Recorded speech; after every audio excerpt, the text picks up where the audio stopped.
Tapos ko nang itanim ang lahat ng mga oriental vegetables.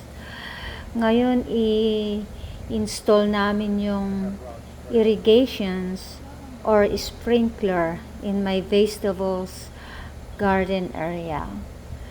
Kami lang ang nag-install ng aking asawa at marunong naman siya, kaya tulong-tulong kaming dalawa at ito rin yung pinaka favorite banding namin kasi nagtutulungan kami. Maraming trabaho pero I almost done.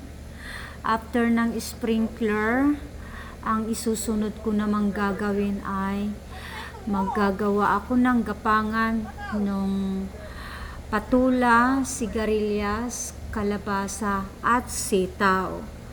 Yan naman ang susunod kong gagawin pagkatapos namin i-install itong sprinkler namin.